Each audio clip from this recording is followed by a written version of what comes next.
Olá, bem-vindo a mais um painel da DC Dismo Compass. Eu sou Werther Krause, CTO da DC. Esse é um painel sobre projeto de inteligência artificial, que é parte integrante aí do PM Case Day Digital Experience 2020. Esse painel nós vamos focar nas experiências práticas de desenvolvimento de projetos que procuram soluções que utilizam mecanismos de inteligência artificial para resolver esses problemas, e o aprendizado e desafios a partir da utilização dessas ferramentas.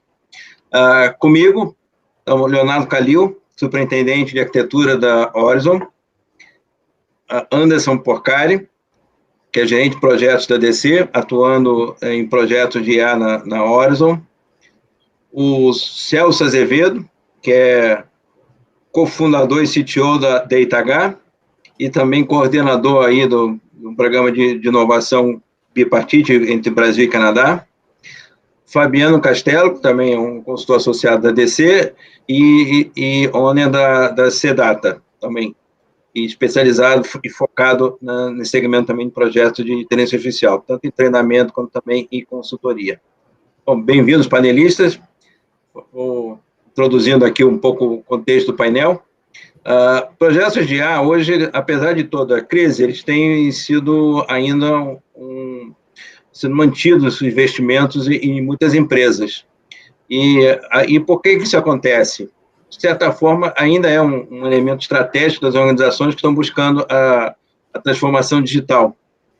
E com isso estão mantendo esses projetos. E são projetos que têm de natureza bem complexa. Por outro lado, um estudo do BCG com a MIT identifica que 7 entre 10 projetos, 7 entre 10, fracassam. No mínimo na expectativa, mas na prática eles fracassam de fato, não chegam a lugar nenhum.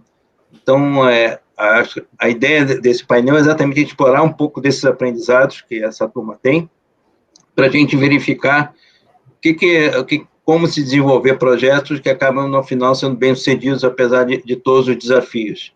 Que a gente ouve falar muito dos casos de sucesso, mas não sabe exatamente o que está por trás desses sucessos e todo o sacrifício e esforço que foram necessários para o seu desenvolvimento. Então, começando aqui com o Calil. Calil, fala um pouquinho da empresa Horizon e por que ela abraçou projetos dessa natureza. Olá, pessoal, boa noite a todos. A Horizon, Werther, ela é uma empresa que tem como princípio, né, que tem na sua estratégia defender a saúde. Tá? Então, a nossa ideia é defender a saúde, evitando desperdícios na saúde suplementar e evitando também riscos desnecessários para as pessoas. Então, nosso portfólio de produtos ele é focado nesse combate a desperdícios e a evitar riscos desnecessários para as pessoas por meio de ações automatizadas, né, onde a gente impede que certas coisas aconteçam na saúde, essencialmente desvios, sejam eles desperdícios, abusos, enfim. Uma outra frente de apoio à decisão, onde a gente entrega informações relevantes para todos os atores que estão aqui na cadeia da saúde, sejam auditores auditores hospitalares, médicos ou enfermeiros auditores, ou para análise de contas médicas em vários pontos da cadeia do sinistro. E a gente faz isso utilizando, de um lado, inteligência médica, então, conhecimento médico mesmo, e analytics. Então, esse é o nosso princípio. Analytics está na nossa estratégia, tá como ponto central, né, da estratégia da Horizon. A gente começou a desenvolver projetos, iniciativas, né, em Analytics há alguns anos, e a gente vem trabalhando incessantemente em conseguir fazer as nossas iniciativas terem sucesso. Né? Analytics tem esse ponto de experimentação, né? Então, quando a gente fala em projetos de Analytics, para ser bastante sincero, isso até me incomoda um pouco, né? Porque Analytics tem um componente de experimentação muito forte, então o fracasso muitas vezes faz parte do processo de aprendizado. A gente precisa trabalhar. Hoje a Horizon tem Analytics focado nos seus produtos, e a gente já tem algumas iniciativas que são derivadas, né, da entrega de valor para os nossos clientes, tratando de valor para a Horizon como organização. Então, a gente já tem Analytics, por exemplo, em projeção financeira, a gente já tem Analytics em desenvolvimento organizacional, tratando especificamente de People Analytics.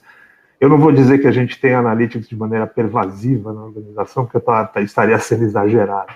Eu acho que a gente ainda tem muito a melhorar, mas a gente tem experimentado um crescimento grande do interesse das pessoas da própria Horizon e dos clientes, e um ganho de conhecimento também muito, muito grande. Então, o nosso interesse em Analytics, ele vem da nossa estratégia, em primeiro lugar, né, em oferecer valor para os nossos clientes a partir de inteligência médica e Analytics, e ele tem agora se disseminado dentro da organização como ferramenta de gestão. Bacana, bacana. Anderson, você que está lá na Horizon também, você, quando chegou, vários desses projetos, até o Calil comentou, já estava em andamento, né? Quais foram os desafios que você percebeu no início e como é que você vê a evolução desses desafios ao longo do tempo? Sim, já estavam em andamento, eles já têm um histórico já de alguns anos já de execução de projetos em Analytics, e histórias de sucesso e de insucessos, né, Calil? E nesse processo, os principais desafios são principalmente nessa parte de experimentação, né? Quando você, entre aspas, tomba isso para um projeto, o projeto ele tem um início, meio e fim, e você tem um objetivo. Quando esse objetivo não é alcançado aí nesse processo de experimentação, o resultado do projeto é o insucesso dele, né? Então esse é o principal desafio, a gente reaprender com tudo isso que está acontecendo, com o que aconteceu de errado dentro do projeto, e um processo muito forte aí de lições aprendidas, né? Para que a gente possa, na próxima versão do projeto, ter sucesso. Esse é o principal desafio. Interessante. Então, só aproveitando um ponto que vocês trouxeram, a questão de você ter um projeto que envolve experimentação tem um aspecto de expectativas, né? Aí, Calil, como é que isso é gerenciado na organização, principalmente na alta gestão? Ela está preparada para esse processo quase que empírico de tentativa e erro? Essa é a parte difícil, né, velho? Lidar com a ansiedade que isso gera. Né? Esse é o ponto. Eu acho que tem um ponto central aí, que é a gente conseguir trabalhar com a necessidade de resultado a partir de um processo de experimentação, de tentativa e erro, e aí eu acho que o que dá um pouco mais de conforto, e a gente aprendeu isso errando, né? É a questão de a gente manter cada vez ciclos mais curtos de experimentação. Acho que esse ponto é fundamental, né? A gente tem um componente de agilidade, de pensamento ágil dentro dessa questão especialmente, porque no início as pessoas tendem a ter um pensamento muito próximo do desenvolvimento de software. Então, eu vou desenvolver um software, vou fazer uma especificação, alguém vai escrever um código e tudo vai sair mais ou menos conforme o esperado. E essa não é a realidade de projetos que envolvem analytics em geral. A gente tem uma questão de aprendizado muito forte, a gente tem uma questão de conhecimento do negócio, né, das pessoas que estão envolvidas, enfim. E eu acho que a melhor ferramenta para a gente lidar com essa ansiedade, isso não é nem de longe um problema resolvido, tá? Isso é uma coisa que acontece com muita frequência, esse ponto é muito, muito claro para a gente, mas é da transparência dos resultados do trabalho em progresso a partir de ciclos cada vez mais curtos de experimentação. Acho que é uma boa maneira de se lidar com a ansiedade, especialmente da alta gestão. Interessante. Celso, você é cofundador da TNTH, que, por sinal, tem uma sede no Canadá. Compartilha um pouco conosco sobre essa jornada e depois também fala sobre os projetos que vocês têm sido envolvidos. Ok. Bom, a DataH ela é uma empresa cuja especialização é a construção de algoritmos de inteligência artificial, né? Só que assim, a gente ouve muito no mercado aí, você tem a Fintech, você tem a Construtech, EduTech, né? A DataH, se eu fosse colocar numa categoria dessa, ela é uma TechTech, né? Porque ela é uma empresa que trabalha tecnologia por tecnologia. Então, hoje a gente tem uma equipe aí, beirando umas 40 pessoas, a maior parte é todo mundo mestre, doutor, e com um background muito forte em matemática, estatística e ciências da computação, né? Só que o que ocorreu foi que em 2018 nós participamos de uma missão junto com a Embaixada Canadense aqui no Brasil, onde a gente foi conhecer o ecossistema de inovação e de startups canadenses. E aí nós fomos convidados para integrar o ambiente lá em Toronto. E foi muito interessante porque, de certa forma, hoje a meca da inteligência artificial é o Canadá, né? Tanto em Alberta quanto em Ontário e Quebec, a gente tem 3 centros ali muito fortes voltados para isso. E está sendo, desde então, uma experiência fantástica, porque a inteligência artificial no Canadá ela é encarada como uma questão de Estado, de estratégia de Estado. E aí existe toda uma movimentação positiva no sentido de fazer com que a cultura de inteligência artificial e as ações positivas em relação ao desenvolvimento de tecnologia aconteçam. Isso é muito bom porque a gente consegue beber na fonte lá e trazer tecnologia aqui para o Brasil. Isso tem dado um resultado bastante interessante. Comenta um pouco os projetos que você está envolvido. Ok.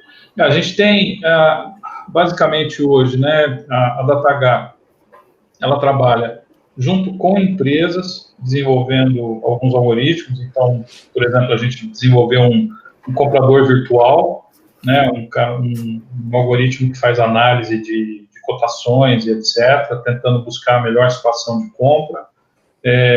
Desenvolvemos ainda para a indústria um saneador de materiais, de cadastro de materiais, utilizando processamento de linguagem natural. Dentro do ambiente da DataH, a gente acabou criando mais 7 empresas que são spin-offs da DataH. Então, a gente tem uma só focada em processamento de linguagem natural, que é o Mr. Turing, outra que é focada em uma espécie de analytics, né? O Mentor Mais, que é um gestor financeiro para pequenas e médias empresas. Temos a Syncer, onde a gente desenvolve robôs, e basicamente hoje a gente tem um veículo autônomo de entregas de pequeno porte. Esse é aquele veículo que a iFood está testando? Isso, exatamente. Esse é aquele veículo que o iFood denominou ADA, né? Esse é o codinome. Mas esse mesmo veículo, ele já tem uma versão dele rodando numa indústria em Pompeia, levando coisas dentro do ambiente industrial. Tem uma versão dele que está fazendo entregas na rua, lá no Canadá, outro que está fazendo inspeção de calçada, e a gente está desenvolvendo também, em conjunto com o governo canadense, um veículo desse para fazer limpeza de neve, que parece uma coisa boba, mas é um desafio absurdamente complexo. Principalmente quando a gente pensa em navegação, porque imagina quando neva, o ambiente fica branco. Então você não tem mais referência. Você não tem referência espacial nenhuma, né? E aí é muito interessante o problema, além de abrasão e outras coisas, né? E temos a DataLight, que é uma empresa especializada no uso de visão computacional para análise de exames de imagem médicos. Então, pneumonia, Covid, tuberculose, análise de mamografia, enfim. Tem vários algoritmos que foram desenvolvidos para auxiliar os médicos na tomada de decisão. Então, basicamente é isso. É bastante amplo aí a experiência. Depois a gente volta aí para pegar alguns insights seus também. Fabiano, você tem dado muito treinamento e também consultoria na área. Como é que você vê a prontidão das empresas em geral? Como é que, pegando um pouco até o gancho que o Calil e o Anderson falaram, como é que você está vendo as organizações, como é que elas estão lidando com os projetos que envolvam analítico, por exemplo? Bom, boa noite, Krause, boa noite, colegas panelistas, boa noite aos demais participantes aí do painel. Bom, para pegar o gancho do que o pessoal já falou, o fato da gente trabalhar com uma ciência que ela é experimental, em si só, isso só já é um desafio, né? Então, só antes de responder a pergunta, né? Uhum. De uma forma geral, normalmente nos projetos que eu participo, a gente procura agilizar a questão das entregas e normalmente separar aquelas coisas que a gente sabe que são quick wins, né, que são aquelas entregas onde a gente vai ter menos esforço e isso já vai trazer algum tipo de ganho para a organização, versus aqueles projetos que a gente sabe que são mais desafiadores, que tem aquela natureza experimental maior, né, quer dizer, você tem um esforço maior, você não sabe exatamente no que ele vai resultar. Porque assim, se você ficar 6 meses lá trabalhando para depois chegar e falar assim, então, não deu, não dá, né? Isso aí o mercado não está preparado para esse tipo de experimentação ainda, né? Uhum. Eu acho que de uma forma geral, a gente percebe o seguinte, o mercado, as empresas, elas têm uma coisa que a gente pode chamar de awareness sobre inteligência artificial, uma percepção. Elas sabem que é uma coisa que é importante, sabem que isso vai trazer de alguma forma vantagem competitiva e obviamente que isso traz muita ansiedade porque, puxa, eu não estou fazendo nada, mas meu concorrente está, eu vou ficar para trás e tal. Então, tá todo mundo correndo atrás disso, né? Só que ao mesmo tempo, existe um pré-conceito de que inteligência artificial é uma coisa que é para nerd, que é tecnicamente muito difícil, que precisa entender de computação, de matemática, de estatística e tal, e que, de fato, é verdade. Existe uma parte da inteligência artificial que realmente é muito técnica e precisa entender de computação, de matemática, de estatística. Mas existe toda uma questão da inteligência artificial que eu defendo, que é para o grande público, vamos dizer assim. É o fato daquela. É o que eu defendo inteligência artificial como uma competência, sabe? Todo mundo devia entender um pouco de inteligência artificial. Pode não saber sentar no computador para escrever um algoritmo para modelar, mas minimamente deveria saber o que é, para que serve, que tipo de problema a gente resolve. Quando a gente fala de falhas de projetos, quando a gente vai pegar e olhar as causas, um dos maiores ofensores dos projetos que não dão certos é o comecinho lá, é quando a pessoa eventualmente não sabe fazer a pergunta, não sabe qual é o problema que quer resolver, né? Então, assim, respondendo a pergunta de forma bem objetiva, eu acho que do ponto de vista das empresas, o primeiro passo são as empresas capacitarem as pessoas em inteligência artificial, não na parte técnica, tá? Mas no sentido de aprender como uma ferramenta a mais que pode resolver vários problemas, não todos, mas vários problemas. E tem que capacitar as pessoas para saberem pilotar um projeto de inteligência artificial. E a segunda coisa, do ponto de vista das empresas, claro, é cuidar dos dados, né? Ter uma cultura de dados, tratar os dados com carinho, fazer curadoria, desprezar o que não serve, guardar dados no nível transacional. Tem muita empresa que diz que, não, a gente tem tudo aqui, tem um monte de dados, você vai ver, está tudo agregado. Então, do ponto de vista de inteligência artificial, a gente não consegue usar. Então, resumindo, capacitar pessoas e cuidar dos dados. Eu acho que as empresas que, do ponto de vista de prontidão, eu acho que é onde as empresas, nem todas, né? Mas eu acho que é onde as empresas deveriam começar. Perfeito. E Celso, na experiência dos projetos que você tem feito com os clientes, como é que você tem visto a causa as principais causas de falhas? Uma, acho que o importante é que o Fabiano compartilhou, que é fazer a pergunta certa, porque se você começa com a pergunta errada, a resposta vai ser errada. Outra também entrou lixo, sai lixo, né? Você não consegue fazer mágica, se entrou dados ruins, mas dificilmente você vai fazer mágica e vai ser do outro lado com uma solução mirabolante, né? Mas Compartilha um pouco mais da experiência aí dos projetos que você tem. Ok. O que acontece é assim, o grande ofensor para a gente aqui em quase 90% dos casos é a qualidade dos dados.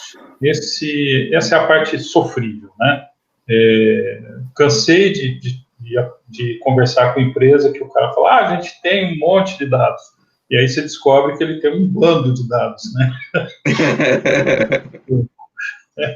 E que a hora que você passa aquilo na peneira, sobra muita coisa, muito pouca coisa para o aprendizado. Então, esse é o primeiro grande problema que a gente encontra. Ter qualidade e ter variabilidade dos dados, porque isso também é outro grande problema, na área de saúde, principalmente, né? Quando você, por exemplo, vai fazer o estudo de uma doença, às vezes você tem, né, 98% de casos saudáveis e 2% de pessoas que apresentam a patologia. Para efeito de treinamento de uma rede neural, por exemplo, se você usar o dado bruto, você vai ensinar a rede que ela tem que falar que é sempre normal, porque ela vai acertar 98% das vezes. É isso que chama de viés, né? Isso que a gente chama de viés, exatamente. Então, essa preparação dos dados, ela ainda é uma coisa assim, muito delicada, é uma arte realmente, né? E você tem que ter uma equipe bem preparada para poder fazer isso. E aí cai no que a gente falou de pessoas, né? Preparar corretamente as pessoas ou contratar as pessoas corretas para fazer isso. Mas, ainda dentro da vertente de pessoas, eu acho que o principal problema é conseguir setar corretamente as expectativas, sabe? Eu também já escutei de muita gente coisas assim, não, você pega isso daí, põe lá na máquina que ela aprende, sabe? Como se fosse assim, uma coisa mágica, né? Magicamente, solta um algoritmo. Não é assim, né? Pelo contrário, a etapa em que a gente está hoje é o que a gente chama de narrow IA, né? Que é a inteligência artificial restrita. Ou seja, a gente consegue criar algoritmos que resolvem muito bem uma coisa específica, né? E dentro desse resolve muito bem uma coisa específica, eu não consigo, sabe, abrir demais o leque. Então, eu tenho que fazer coisas muito, muito, muito especialistas. E isso, às vezes, frustra a expectativa das pessoas que acham que os algoritmos vão resolver um monte de coisa ao mesmo tempo, de tudo quanto é jeito. Então, essa etapa preliminar, né, do entendimento do problema, ela é fundamental. E, ainda dentro do que o Khalil falou, que é um ambiente mais de experimentação do que de projeto, aqui dentro da empresa, a gente não fala mais em projeto, tá? A gente fala em jornada. Porque, uma vez que começa, nós não sabemos aonde vai terminar. Até porque, depois que você coloca o algoritmo em produção, ele pode degradar. Então, você tem que fazer um monitoramento constante desses algoritmos para ver se aquilo ainda continua dando o resultado esperado. É só imaginar o seguinte, né? Vamos pensar em hábito de consumo. Se eu pegar uma base de dados de hábitos de consumo até 2019, provavelmente ela não vai funcionar para o que eu estou vivenciando em 2020. Ou seja, derreteu. E aí você tem que continuar ciclicamente olhando para isso e avaliando se os seus algoritmos estão ainda dando os resultados esperados. Então, todo esse conjunto acaba sendo muito novo para todo mundo, né? Tanto para quem faz, quanto para quem adquire os produtos que têm inteligência artificial. E eu acho que esses são os grandes desafios que a gente tem pela frente aí nesse ambiente. Entendido. Khalil, como você comentou essa questão realmente também da cultura, da Horus e tudo, como é que a Horus se preparou para encarar os projetos de analítica? Já vem há algum tempo. Ela chegou a se preparar fortemente no início ou foi ao longo descobrindo o que tinha que efetivamente realizar? De treinamento, etc. Veja, Beto, na nossa cultura tem hoje a questão da experimentação está muito clara para a gente, né? Nós somos uma empresa Lean, a gente gosta de fazer as coisas aos poucos e em ciclos curtos. Então, isso é do nosso, tá no nosso DNA. O que a gente não fez nenhuma preparação específica, grandes capacitações, nem nada disso. O que a gente faz, no geral, é se preparar, preparar uma plataforma tecnológica que nos atenda minimamente, né? E aí, plataforma tecnológica é um desafio à parte, usar racionalmente esses recursos, né? Não adianta nada você botar um dinheirão em plataforma tecnológica e contratar um monte de gente para escrever algoritmo, se você não tem clareza do que é valor para o negócio. Então, acho que esse aprendizado é que é importante, né? A gente vem experimentando e aprendendo, e cada vez mais rápido. Então, acho que isso está no centro da questão de desenvolvimento de analytics, talvez para a grande maioria das organizações que estão começando aí uma jornada. Eu gosto de usar iniciativa, mas acho que eu vou começar a usar o termo que o Celso me ensinou aqui agora, eu vou começar a usar jornada. Jornada, né? É um ótimo nome, né? Porque a gente começa a entender que nem sempre a gente sabe para onde a gente está indo, né? A gente começa experimentando e a gente começa a ter uma compreensão melhor do problema. E acho que esse é um aprendizado que o Fabiano falou, né, em capacitar as pessoas para entender analytics, não tecnicamente, mas para saber lidar com analytics. Esse nosso aprendizado, ele é um aprendizado muito cotidiano. As pessoas estão começando a compreender melhor, conforme a gente avança, né, todas as pessoas que estão envolvidas estão começando a conhecer melhor analytics, entender melhor o que a gente pode, de fato, tirar dali. E o ponto do aprendizado contínuo, né? Continuamente a gente vai aprendendo para fazer isso. E os ensinamentos, aí, os aprendizados são para todos os lados. Para os técnicos, que começam a conhecer melhor o negócio e começam a entender melhor como apresentá-los, até como apresentar as questões, né? Para falar uma língua mais uniforme, vamos dizer assim, para as pessoas se entenderem um pouco melhor do lado do negócio e do lado técnico. E o pessoal de negócio também aprendendo continuamente. Então, acho que a chave para esse tipo de coisa é colaboração, né? As pessoas trabalhem de maneira colaborativa e ágil, né? E que os processos permitam que a gente faça experimentações, permitam que a gente erre, porque sem erro a gente não aprende. Então, assim, a questão toda é que a gente tenha uma ideia na organização, e aí patrocínio executivo é absolutamente fundamental, de que isso vai acontecer e que está tudo bem, né? Até a gente conseguir chegar em um passo dessa nossa jornada que nos dê, de fato, que nos traga valor, que traga resultado para o negócio. Excelente. Anderson, você como gerente de projeto, quais são as habilidades ou conhecimento que um gerente de projeto precisa ter para tocar um projeto dele? Precisa conhecer treinamento supervisionado, treinamento não supervisionado, os algoritmos de RPA, programação Python, o que mais? O que ele efetivamente precisa saber para tocar um projeto dessa natureza? Essa jornada. A melhor parte é ver o Kalil já sorrindo. Nesse cenário, eu vou ser bem claro com dois aspectos. Eu acho que no quesito que eu vivo hoje dentro da Horizon, eu consegui vir de um mundo com background de ERP, que não tem nada a ver com a parte de analytics e inteligência artificial, mas consegui me adaptar muito bem, porque hoje no ambiente da Horizon, como o próprio Kalil falou, eles têm muito isso forte dentro do cotidiano da empresa, né, esse aprendizado contínuo, e eu consegui ter uma oportunidade de aprender muito. Mas, pelo menos entender sobre o que é inteligência artificial, o que é analytics, quais são os termos, quais são os processos, o que você vai entregar e como você vai entregar e como você vai dar manutenção nisso, isso é necessário. No ambiente da Horizon, eu consegui ter essa oportunidade de aprender jogando, mas imagino que em alguns aspectos, em outras empresas, isso tenha que já vir no background do gerente de projeto.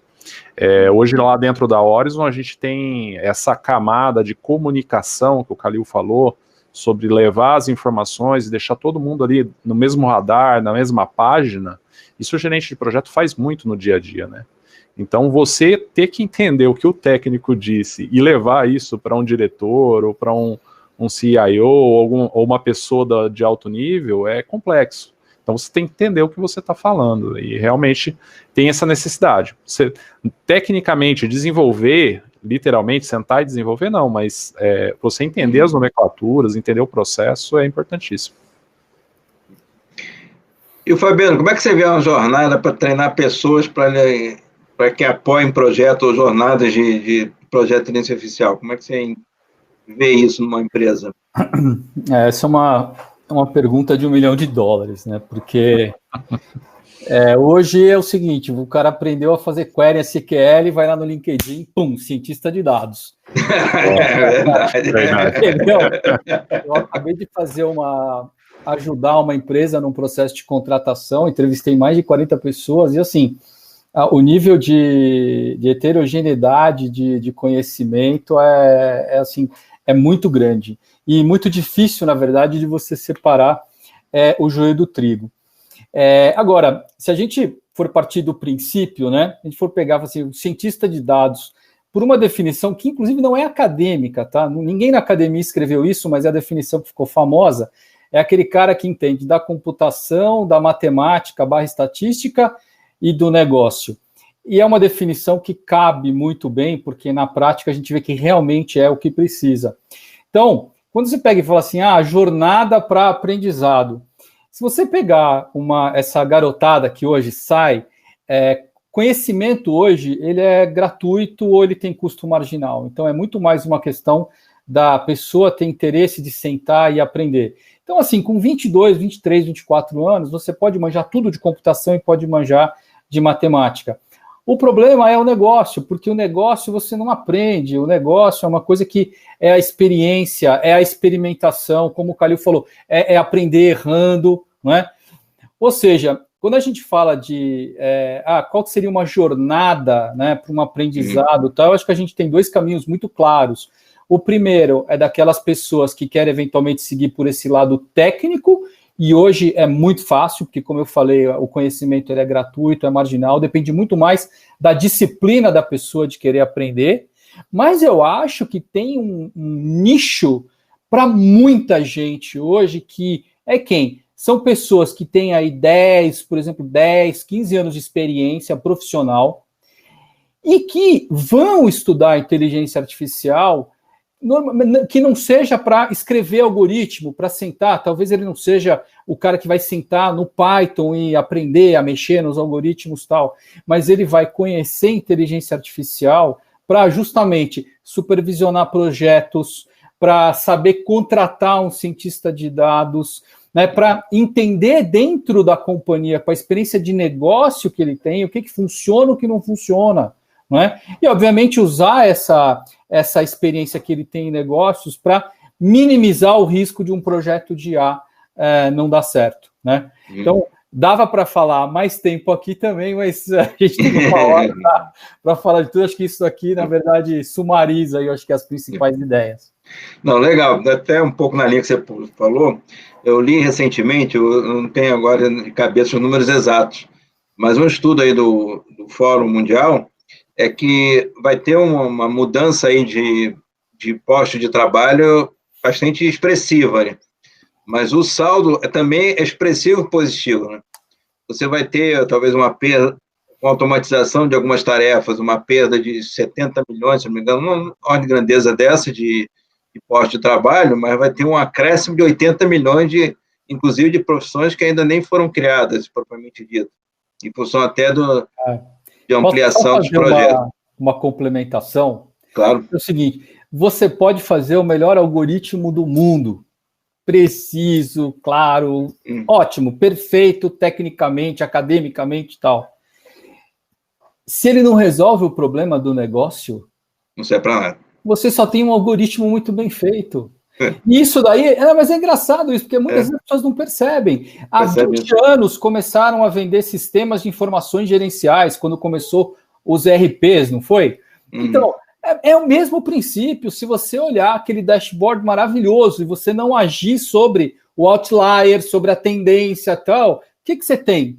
Você tem um dashboard muito bonito, mas o efeito da transformação no negócio você não tem. E eu acho que isso no mundo da inteligência artificial é uma clareza que falta para muita gente. Inteligência artificial em si, ela não é fim, ela é meio. Então a gente tem que primeiro pensar no problema que a gente quer resolver. Ou seja, eu acho que tem um mercado muito amplo para quem quer investir nesse conhecimento. Essa é uma boa definição de fracasso, né, Fabiano? É um algoritmo lindo que não resolve problema algum. Exatamente. É verdade. Se não resolver um problema de negócio, ele não cumpriu o seu objetivo, né? Para o qual foi criado. E normalmente envolve um bom número de pessoas e investimento da empresa. Até para compartilhar um pouco, um projeto típico de IA, por exemplo, de um Analytics, envolve quantas pessoas? Quer dizer, qual o tamanho da equipe, mais ou menos, em linhas gerais? Calil e... Cada um pode responder a sua experiência. A gente tem trabalhado com times, né? Vamos fazer uma analogia com os famosos squads de dados, né? Com gente que tem diversas especialidades. No nosso caso, tem muita gente da saúde, especificamente, né? Porque a gente precisa de conhecimento médico específico até para validar os nossos resultados. Não adianta nada sair com um resultado que não tem uma validação médica muito criteriosa. Mas a gente tem trabalhado com equipes, e aí o Anderson até me ajuda, porque eu não me recordo bem, mas eu acho que são 5 a 6 pessoas 100% do tempo. Em média é isso. E todo mundo que trabalha, claro, colaborando com esse time para ajudá-lo a cumprir o seu papel, né? Então, tem o pessoal de engenharia de dados, todo o pessoal de Big Data, a gente tem os próprios gerentes de projeto, a gente tem o pessoal que faz o papel do Scrum Master ali dentro, vamos dizer assim, colocar dessa forma. Então, todo o apoio, mas as pessoas focadas mesmo, a gente tem trabalhado, se eu não me engano, com 5 a 6 pessoas por time. Aproveitando aí o gancho aí de Scrum Master, práticas ágeis, ou metodologia ágil, Scrum, etc., aplicadas a projetos analíticos. Anderson, comenta um pouco sobre isso. Pela questão da adaptabilidade, né, dos projetos, é o caminho natural, né? A gente não consegue ter previsibilidade, não é preditivo ao ponto de a gente conseguir plotar isso tudo dentro de um cascata, né? E a agilidade aí é fundamental. A gente passou por um processo até interessante do começo do ano com um dos projetos de analytics que a gente está executando ainda dentro da Horizon, que a gente tentou executar ele com a metodologia Scrum, e a gente viu que o time box era um problema para dentro do nosso projeto, e aí a gente virou isso para Kanban, que é uma outra forma de continuar no ágil, mas de a gente ter ali a sua esteira com entrega contínua e grandes marcos de entrega, mas sem um time box de entrega, né? Então a gente conseguiu aí ter uma experiência muito interessante, mas o preditivo fica aquém por justamente a gente não ter essa previsibilidade da entrega em si, do resultado em si, né? E aí o ágil, ele vem como uma luva para dentro desse processo. Mas, Celso, você vê isso nos clientes que você tem esse tipo de abordagem? Porque, até pela minha experiência também, muitas empresas não associam o ágil ao analíticos, né? Apesar do princípio eu concordar 100% do que o Anderson apresentou, mas na prática ainda acho que tem muita empresa que ainda vê o analytics como uma evolução do BI. Exatamente. E aí o BI não vê o analítico como uma metodologia de implementação de dashboards, né? Mas o que ocorre é assim, né? Como a gente está falando de certa forma, né, de aprendizado a partir do dado, que é basicamente o conceito que está por trás de aprendizado de máquina, né? Isso pode ser aplicado no Analytics e em outras coisas outros problemas que a gente resolve com a inteligência artificial. O grau de imprevisibilidade é muito alto, né? Então, necessariamente, você tem que partir de uma abordagem mais voltada para pesquisa e desenvolvimento do que desenvolvimento clássico de software. E essa expectativa ela tem que ser setada no início. Então, se você for levar um projeto desse tipo para dentro de uma empresa, onde, por exemplo, a governança dela exige que você siga uma metodologia cascata, é quase certeza que não vai dar certo. Então é melhor nem começar o projeto.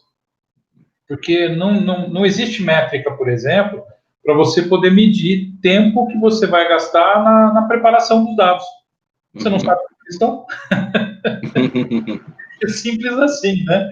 Pode ser que você consiga um dataset maravilhoso na partida, mas pode ser que não. E mesmo ainda o dataset estando bom, tem a questão da curadoria, né? Será que não tem um viés embutido lá dentro que depois vai te derrubar lá na frente? Então, tudo isso, ela parte dentro de um ambiente de experimentação. E por isso, aqui, por exemplo, a gente usa as duas coisas também, tá, Anderson? Scrum e Kanban. Trabalhamos com as duas metodologias, porque não tem sentido você usar uma estrutura rígida, né, de definição de projeto, etc., etc., numa situação dessa. Fabiano, você tem visto isso também aí nos clientes que você tem visitado?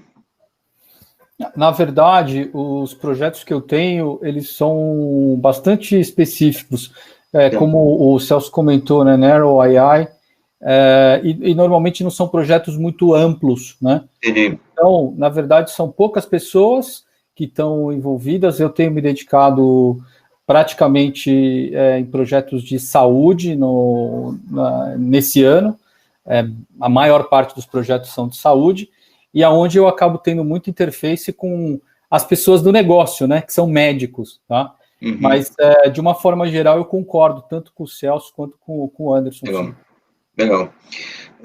Anderson, explorando um pouco aí da tua experiência, projetos de RPA, de Robotic Process Automation, o quanto eles têm analogia com o que a gente está falando e o quanto é verdade que os vendors acabam anunciando muito, que são meio quase que miraculosos e rápidos de implantar? Não vejo tão rápido assim, não. O projeto que eu tenho de experiência de RPA, ele foi uma automação de processos internos dentro da Horizon, e a gente não levou para dentro do projeto inteligência artificial, e sim execução básica ali de automação. Usamos ali algumas ferramentas de mercado, como Anywhere Automation, enfim, algumas que eu agora não me lembro o nome, mas não tem essa flexibilidade, essa facilidade tão grande. Ainda mais que no cenário da Horizon, a gente utiliza algumas aplicações de clientes, né? Alguns dos nossos clientes possuem, né, portais, enfim, e a gente precisa automatizar esse processo com eles. Então, existe, assim, uma dificuldade até razoável para implantar esses projetos. Tipicamente, quando se promete muita automação, o desafio normalmente é maior do que aparentemente a gente vê nas demonstrações, né? A realidade é essa, você tem portais diferentes, tem sistemas legados, tem uma série de outros elementos que complicam, né? O ecossistema da Horizon é um bom exemplo de uma infinidade de tecnologias diferentes, então, nesse aspecto, você ser tão híbrido assim não é tão fácil. Imagine pegar um RPA com inteligência artificial, ainda fica mais complexo ainda, né? Exato, com certeza. Ô, Werther, eu tenho alguns problemas que a gente acaba resolvendo com RPA, e apesar de eu já ter no passado mexido com Blue Prism, que é uma das plataformas mais conhecidas, assim como o Anywhere e o iPath, mas a gente acabou fazendo em Selenium mesmo, usando Python e tal. E tudo isso se aplica. Agora, o que normalmente pouca gente fala é o seguinte: robô, esse negócio de RPA, construir um robô é ter um filho. Robô é filho. Falou. Você não faz o robô. Essa história de que fiz o robô, acabou. Cara, o robô, ele precisa de atenção constante. Ele para de funcionar, o cara troca o tag do HTML, o robô para. Não adianta. Uma coisa que eu brinco é o seguinte, que a gente... Essa questão de RPA é uma coisa que tem tudo para decolar, é uma coisa muito legal. Não vi até hoje essa coisa de que vai mandar um monte de gente embora, mas também eu vejo que realmente libera isso, sim, libera as pessoas para fazerem coisas mais inteligentes, menos mecânicas e tal, mas eu não tenho dúvida que um cara que vai existir no futuro é o Chief Robotics Officer, porque robô é filho, cara, você tem que dar um pai para essa robozada que você criar aí para cuidar deles também. É isso. Vai ter que ter um curador, que agora a moda é ter curador de dados, agora vai ter que ter um curador de robozinho. Com certeza. Faz parte. Bom, estamos chegando um pouco no final aqui do nosso painel. Queria pedir para vocês uma mensagem final antes de a gente abrir para perguntas. Podemos começar aí com Calil, Anderson, Celso e Fabiano. Vamos lá. Bom, para finalizar, e a gente falando aqui tanto de projetos de inteligência artificial, tá tudo, estamos aí no momento, né, de falar disso e de compartilhar aprendizado. Eu acho que a palavra final aqui é que a gente deveria, de fato, e pegando um pouquinho do gancho do Fabiano, do aprendizado, as pessoas deveriam empenhar a energia em aprender sobre inteligência artificial, seja qual for o seu campo de atuação, né? Seja você um técnico, seja você um médico, seja você um gestor, as pessoas deveriam se empenhar em compreender a inteligência artificial, porque a inteligência artificial, por mais que a gente ainda esteja num momento de aprendizado, ela chegou e aqui vai ficar. Então, acho que nós precisamos ter essa clareza de que é necessário empenhar energia nesse aprendizado. Bacana.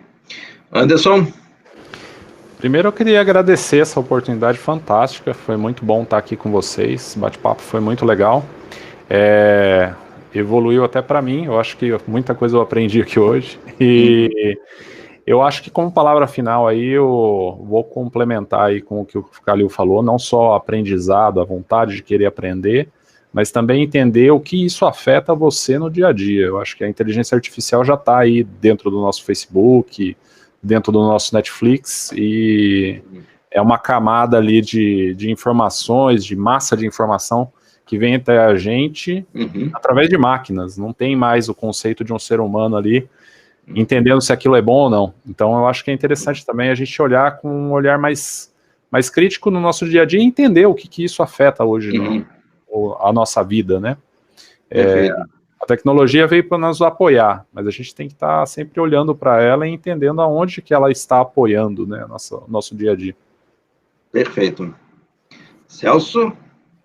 Eu acho que assim, tem duas mensagens que são importantes que a gente acabou falando rapidamente delas aqui, né? A primeira é que quando a gente olha numa perspectiva de médio prazo, talvez até curto, mas é que a inteligência artificial, junto com outras técnicas, ela vai dar a oportunidade da gente tirar o robô de dentro do homem, né? Porque, vamos pensar friamente, sem querer desmerecer a profissão, mas um motorista de ônibus, por exemplo, cara, é uma profissão ingrata, e é uma coisa totalmente mecânica, né? A hora que a gente tiver um veículo autônomo que faça isso, vai ser uma bênção, né? E um caixa de supermercado, poxa, também é uma atividade, né, nobre, enquanto a pessoa está executando, mas podia ser executado por máquina, né? Radiologista, Celso. Está na tua área, radiologista. Eu não posso falar isso, não apanho. Clientes, né? São clientes dele, não pode falar. Mas sim, os radiologistas eles estão morrendo de medo, né, Fabiano? Tem uma parte deles que assim, os caras estão em pânico com a inteligência artificial, porque um algoritmo bem feito, ele consegue se igualar ou superar a capacidade de análise do exame, né? E a gente tem que lembrar sempre que a palavra final é do médico, né? Porque, afinal de contas, você tem que ter alguém para processar, né? Não dá para processar o algoritmo. Mas, e a outra questão que linka com isso que a gente está falando, inclusive, é que, assim, existe uma visão de antagonismo, né?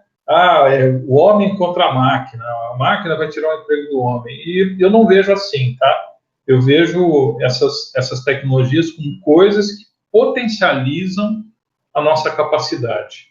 Então, o homem e a máquina juntos, né, para que nós, seres humanos, possamos ser mais humanos e muito menos máquinas. Muito bom. Fabiano? Primeiro também, que nem o Anderson, quero agradecer a companhia de vocês, um papo muito bom, e eu vou, vamos dizer, fazer um fechamento com algumas coisas que eu já falei aqui. Eu prefiro ver a inteligência artificial para o grande público, ao invés de pegar e discutir inteligência artificial como uma coisa para uma profissão hoje chamada cientista de dados. Eu costumo falar em palestras, tal, que eu falo, meu pai contava que quando ele começou a trabalhar nos anos 70, ele tinha um grande diferencial competitivo em relação às pessoas do trabalho, quando ele ia procurar emprego e tal. Ele falava inglês, porque a minha avó, lá nos anos 50, botou ele para estudar inglês. Isso era um grande diferencial. Quando eu comecei a trabalhar no mundo corporativo, no começo dos anos 90, eu tinha um grande diferencial também. Eu sabia mexer em computador.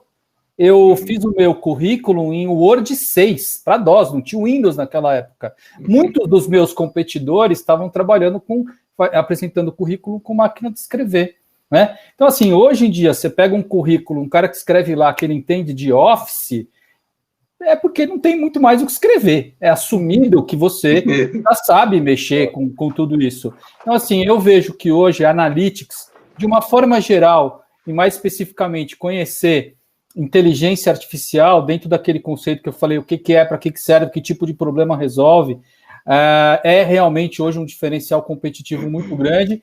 E eu acho que da mesma forma que hoje qualquer MBA que você faz tem uma matéria que te ensina, por exemplo, o básico de gestão de projetos, que é uma coisa que há muitos anos era um grande diferencial, e hoje todo mundo tem as noções de projetos. Daqui a 5 anos, talvez menos até, essa questão de você entender como resolver problemas usando inteligência artificial como mais uma ferramenta que você tem no teu arsenal, vai ser uma coisa obrigatória também. Então, quanto antes as pessoas começarem a se movimentar para entender isso, melhor. Excelente. Muito bom. Também gostei muito do painel. Vamos ver se o nosso público tem perguntas também. Alguém gostaria de se apresentar com alguma questão? Quem se habilita? Vamos ver quem que está. Opa. Temos dois interessados aqui. Vamos tentar ver como é que eu faço aqui. Jéssica, você está no ar. Você está no ar. Boa noite, senhores. Tudo bem? Boa noite. Boa noite. Eu quero ouvir um pouquinho mais de vocês sobre como podemos medir o sucesso de um projeto de inteligência artificial, por favor. Isso é bem interessante, tá, Jéssica? Normalmente, a gente mede esse sucesso em relação ao objetivo de negócio que você estabeleceu no início da coisa. Porque, veja, a questão básica né, se eu construo algo que agrega pouco valor ao negócio, então não vale a pena dar continuidade naquilo. Então, essa é a primeira medida, tá? A segunda medida, que é uma medida mais técnica, ela tem a ver com coisas como acurácia, né? O quanto eu consigo acertar. Mas isso também depende muito do que você está discutindo. Porque imagina a seguinte situação. Se eu estou desenvolvendo um algoritmo para a área médica, por exemplo, o meu algoritmo ele pode até errar se eu, por exemplo, disser que a pessoa tem a doença. porque isso depois vai passar pela análise de um médico que vai tomar a decisão final. Mas é muito perigoso um algoritmo que toma decisão dizendo que você não tem a doença quando você tem. E aí a medida, a métrica que você usa, né, que a gente chama de falso positivo e falso negativo, ela tem que ser muito bem calibrada nesse caso. E aí tem outras situações onde você vai fazendo, você vai modificando essas métricas, né? Então, assim, você tem métricas técnicas e métricas de negócio, mas as duas têm que caminhar juntas. E, principalmente, você tem que continuamente ficar olhando para aquilo para ver se aquelas métricas ainda são válidas e se ainda estão gerando o resultado que você esperava. E Calil, Anderson, como é que vocês veem o sucesso do projeto lá, ou da jornada de vocês? Acho que o Celso colocou os pontos fundamentais, né?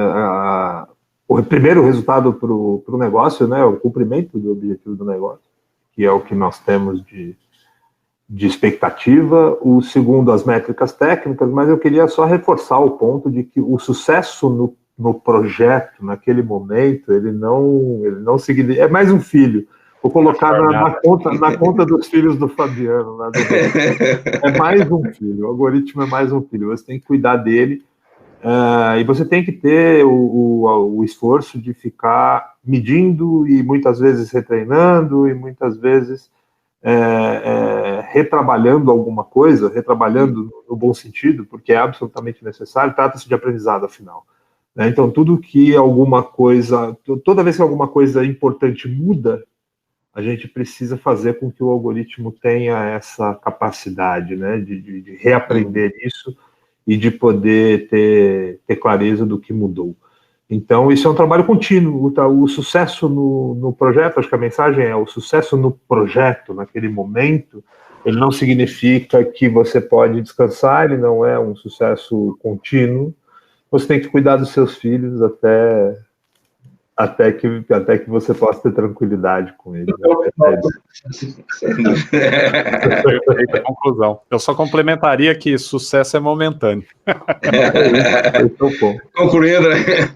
Bom, tem mais uma pergunta aqui, vamos trazer aqui o Paulo.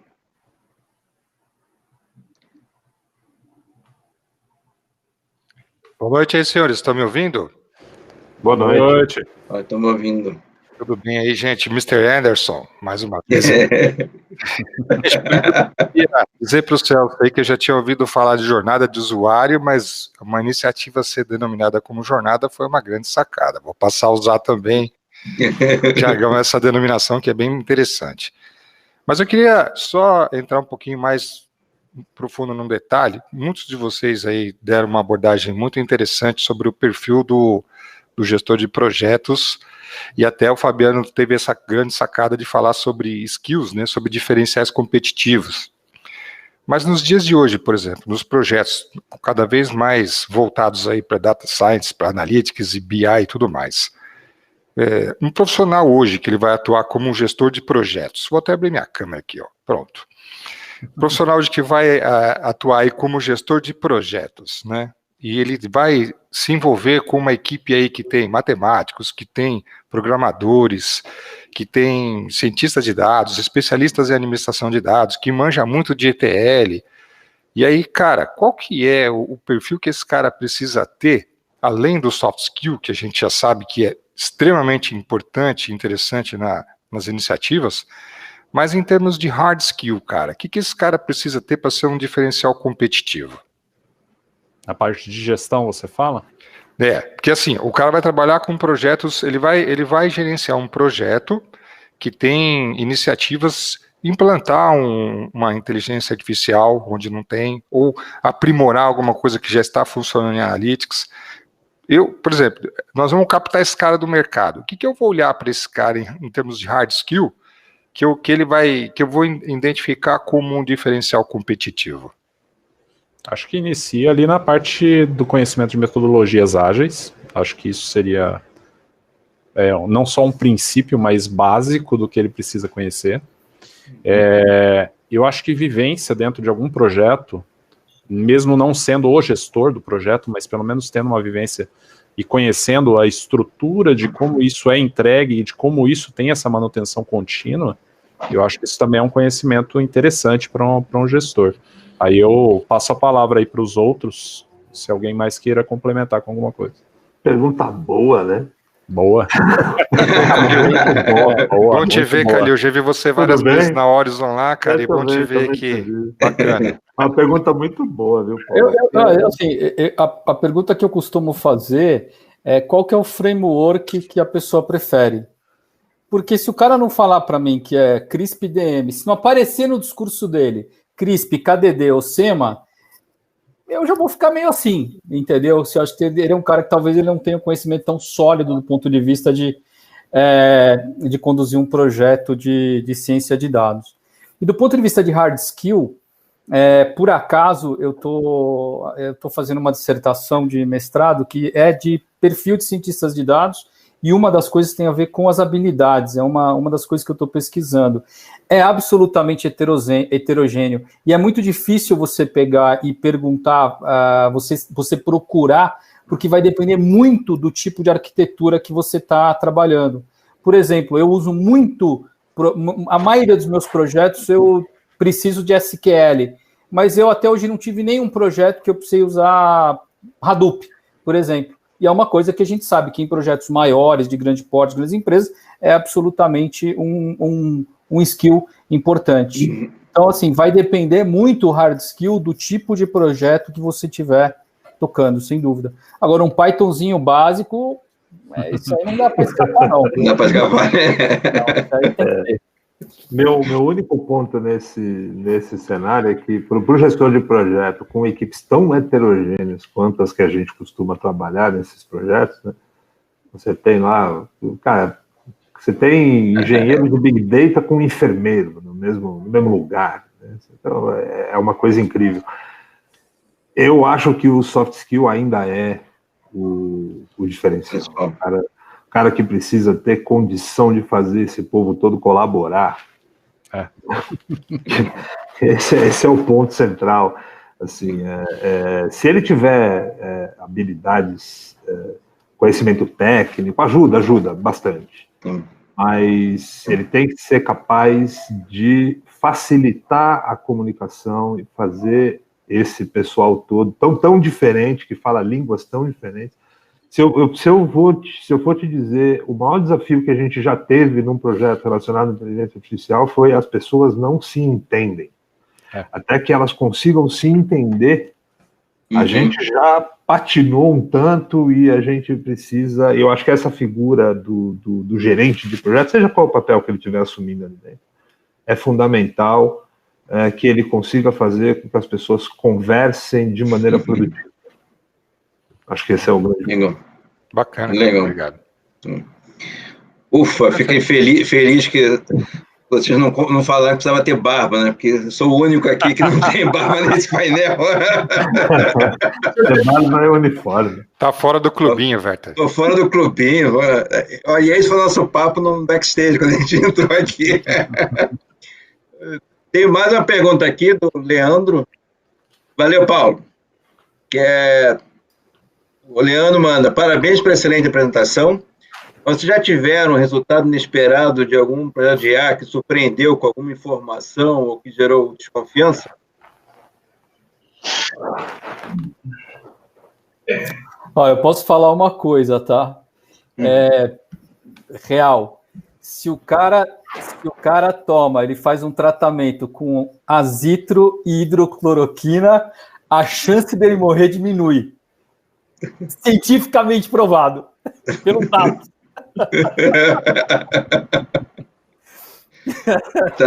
Tá certo. Agora uma pergunta aqui do Ignísio, essa acho que bem mais difícil de responder, muito geral. Como IA podia agilizar na fila do SUS? Poderia ser usado muita coisa, né? Mas assim, eu tenho a impressão que o Calil deve ter até mais background para poder falar sobre isso, né? Porque impressão, viu, Celso? É mau uso do dinheiro público. Esse, para mim, é o grande problema. E aí não há eu não sei, eu posso aqui dar um depoimento de coisas que eu já ouvi de especialistas, tá? Eu não sou um especialista em saúde, mas eu já ouvi bastante isso, que o problema do SUS, ele não é um problema de qualidade, ele é um problema de acesso, né? Existe um volume muito grande de pessoas para ser atendido por aparelhos deficientes, né? Aparelho no sentido de aparelho de saúde do Estado, aparelhos deficientes e muitas vezes mal gerenciados. Eu acho que aí o ponto do poderia ser utilizado muita coisa é que a gente vê algumas experiências que foram feitas com o SUS, atendimento noturno, atendimento de várias, para dar um uso mais racional para o aparelho, da medicina pública, né? Uhum. Acho que se tem um papel de inteligência artificial na chamada fila do SUS, é o papel de racionalizar o uso do aparelho do Estado. Uhum. Esse é o ponto. Conseguir entender como as pessoas podem ser atendidas de maneira mais racional por um aparelho que precisa ter um tamanho adequado também.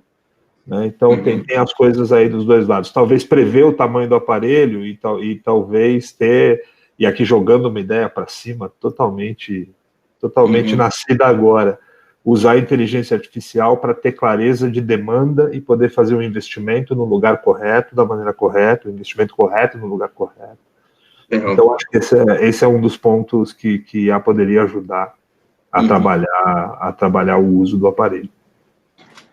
Muito bom, acho que já estamos no horário já bem avançado, então gostaria de encerrar agradecendo a participação dos meus colegas aqui do painel e também ao pessoal que nos assistiu e também participou aí com perguntas. Acho que foi muito agradável desde o primeiro momento e, além disso, muito instrutivo. Só a nomenclatura de jornada já fez Calil e o Anderson ganharem o dia, né? Opa! Aprendendo sempre. Sempre, aprendendo sempre aqui. Então, muito bom. Obrigado por todos e uma boa noite. Valeu, gente. Boa noite. Valeu, obrigado, gente. Tchau, tchau a todos.